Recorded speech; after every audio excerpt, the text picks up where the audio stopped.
Ari Toyo, kumain ka muna oh.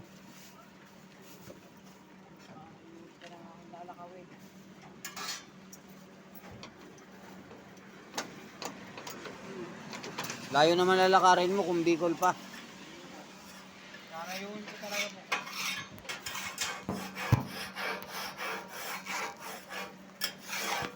Kaya talatan mo si Kape. Saan ka galing? Saong po. Chaong pa. Malayo. Kailan kayo iniwan? Pagbilaw pa lang to eh. Kanina lang po. Kanina lang po umaga po. Hindi ko umaga lang. Kanina lang po umaga. Ibig sabihin, umaga. Maghapon na siya naglalakad. Magapong ka na naglalakad. Hindi po, maghapon na po. Saan sa Bicol ang punta mo? Pinambak. Nagasiti Pinambak. Barangay Pinambak. Mismong naga ngayon. Malaylay pa po kami sa Naga. Oo. Lagpas pa kami ng ano, Pumalik. Kamalik. Oo. Kamalik. sa Kalagunoy.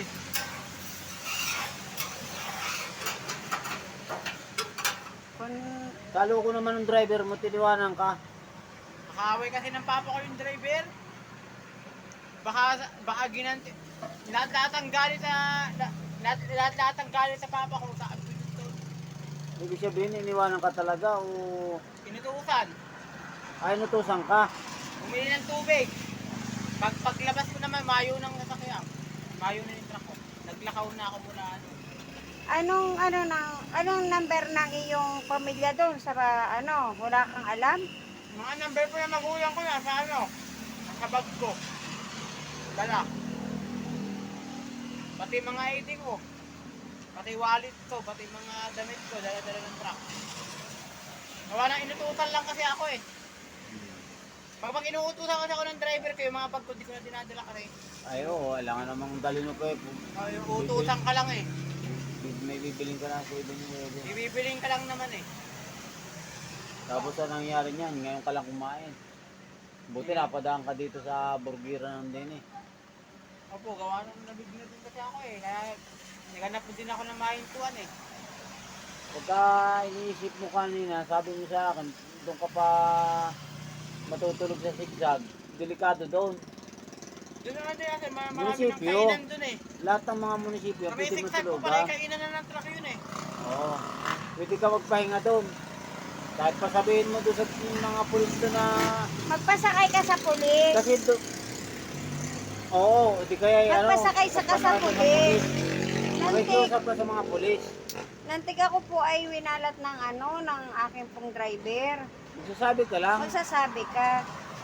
Huwag kang mahihiyang magsabi. Kung Dapat nandun naman nilang yung checkpoint kumpare kong pulis Ha? na. Wala pa naman mga checkpoint. Wala, munisipyo talaga, pinakamagandang ano niyan. Diyan sa may Sinasabi ka ng, ng Ng totoo. Wala naman eh. Magpapas pa rin eh. Ay, mamaya Pasko na, anong Ngayon, oras na Pasko ngayon? na ngayon eh. Naalala ko pa, mamamas ko na lang ako yan eh. Oo, yun. Mamas ko ka pa masahe. Pero pagka sa mga tulugan, ay talagang delikado dyan sa daan. Ilan sir? Dalawa. Ang pinakamaganda niyan, nung sa munisipyo ka, magsasabi ka sa polis, nagpapakilala ka. Sabi ko, hindi wala naman masamang magsabi na kailangan mo ng tulong. Ikay iniwanan ng iyong driver. O, hindi mo lang pamasahin. Nandun lahat. O, dapat nga sa taong pa lang, nag-ano ka na eh. Nagsabi ka na. Nawala sa ano ko eh, naglalakad na talaga ako dun eh. Dapat sa taong pa lang, nag-report ka na nantig winalat ka nung kaano mo, kairiba mo. Para yun pa ng lalakawin ko yan. Mahigit isang linggo pa yata ang Naga City. Mula dito. Mantak mo, maghapon ka na naglalakad. Ngayon, pwede ka Wala mag-ano. Kung talaga maglalakad ka, hindi ka try mo din dyan sa munisipyo, magsabi. At saka, pwede ka matulog dyan. Kawala-wala, sabihin mo din sa mga pulis. Kasi pagkaduda sila dyan, ang mga pulis pagduda sa iyo, doon ka patutulogin sa yung kulungan dyan. Wala naman laman yung kulungan dyan eh. Kung magtala, doon ka lang muna. Kasi ang tao kasi ngayon maduda. Oo. Matik na yun. Kasi hindi ka kilala eh, papakilala ka pa. Hindi kasi kagaya nung una. Pag nanghingi ka ng tulong, pero subukan mong magsabi o isakay. Sakto, magpapas ko na po. Magsasabi ka ng kung ang mga nangyari sa iyo.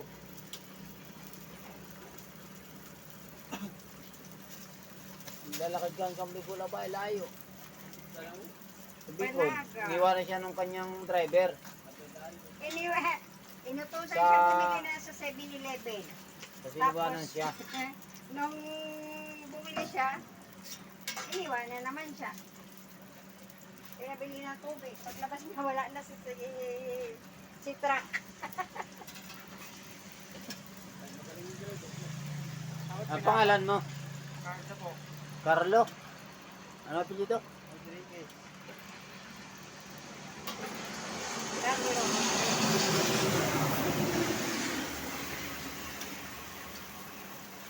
Mamas ko tuloy ako sa kalsada nga. Ngayon, kung ano man problema doon sa Bicol, kung sakasakali, pagdating mo, ito sa YouTube ko ba ipopost to? Ano? Oo. Randy Revillosa ang nag-post ito. Matik-matik na talaga pag sa YouTube mo ipopost yan. Ang dami manunood niyan. Eh, pili ka magreklamo. At least, andun yung prueba na ito, nung kaya ngayon, dito ka na inabot, pagbilaw, ng pagkain. Ano. Tapos ay kanina pang umaga, mula umaga, umuulan na. Umaga talaga, nag-uulan na. Kaya nga ako, basang-basa ako yung kaninang umaga. Nagpapahinga ako, nagpahihinto-hinto ng konti. Pahinga na naman niya. Lakad na naman siya. Okay, iwanan naman, driving.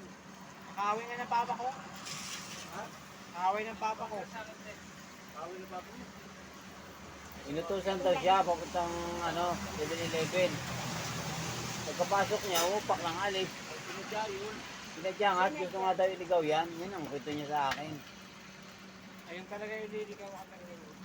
O, hindi ka na makabalik. Ang ibig sabihin, wala kang papadahit pa rin. Ay, nandun yung kanyang bag sa truck. Sa truck. Pahinante nga siya, inutusan eh. Bumaba Tutusan lang siyempre. ako.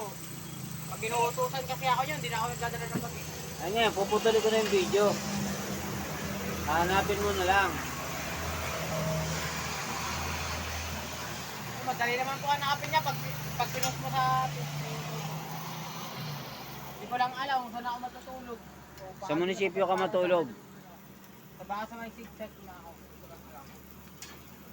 Bago umahon, may kainan na kami doon eh. Ng mga truck.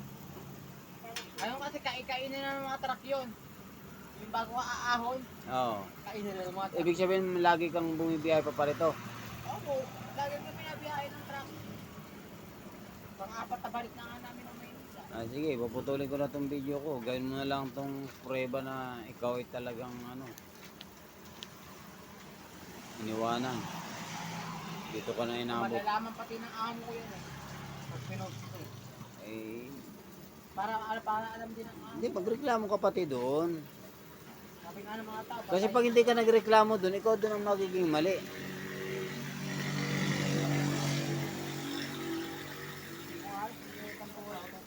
Pag makauwi na ako eh.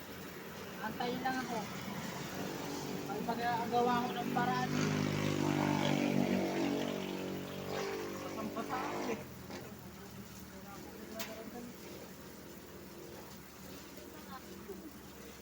Diyan kasi pagka hindi mo rin Hindi mo yan hinarap. hindi mo hinarap yung mga tao na yun, lalo sa sa barangay man lang.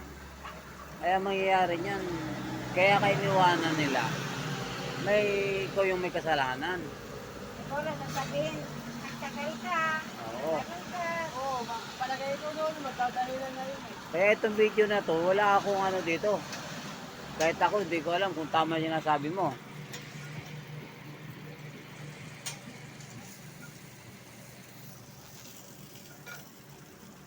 Harapin ko na, harapin ko na. Hindi lang ako makauwi eh. Tara yun kasi. Makakauwi ako dyan pagka mga kapwa ang tracking. Oo, magsabi ka sa ano. Kaya nga, doon sa munisipyo, mag-ano ka doon. Magpapara ka doon sa mga pulis. Basta magsabi ka lang doon. Kailangan nila pa man din. Alanganin, dapat Hindi ka basta-basta makakalapit pati doon sa mga pulis doon. sarado pati ang ano eh. Hindi, pero lagi na ano. Baka doon na nga matulog sa may ano niya eh, bago umakyat ang siksag eh. Kaya pala kabisado mo yung mga daan dyan. Oo, nabiyahe kami ng Maynila eh. Nabiyahe kami ng Maynila eh. Ay, nakakatakot lang dyan ay yung mapagpusan ka sa daan. Sabihin, anong ginagawa mo? Bakit ikaw naglalakad? Hindi ka ulat ng gabi. Okay lang sa araw. Pero sa gabi, Are daw po ay naglakad doon sa mula Pachaong, niwanan daw ito ng kanyang driver. Inutusan lang papuntang 7-Eleven, tapos paglabas nito, naka alis na yung truck.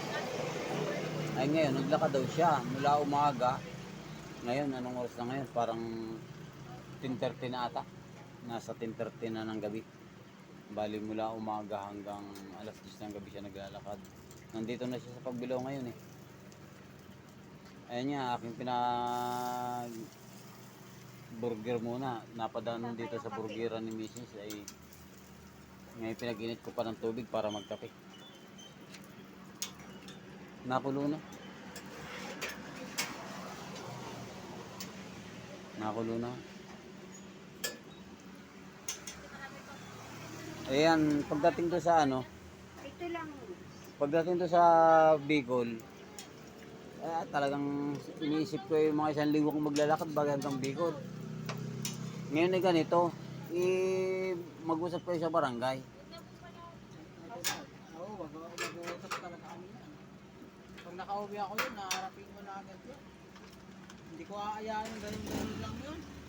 Hindi ako papayag ng ganyan-ganyan. Para matauhan din kung tama yung iyong sinasabi. Totoo naman talaga yan ang sabi ko. Kainan din talaga ako. Sige, titimpla lang kita ng kape ha.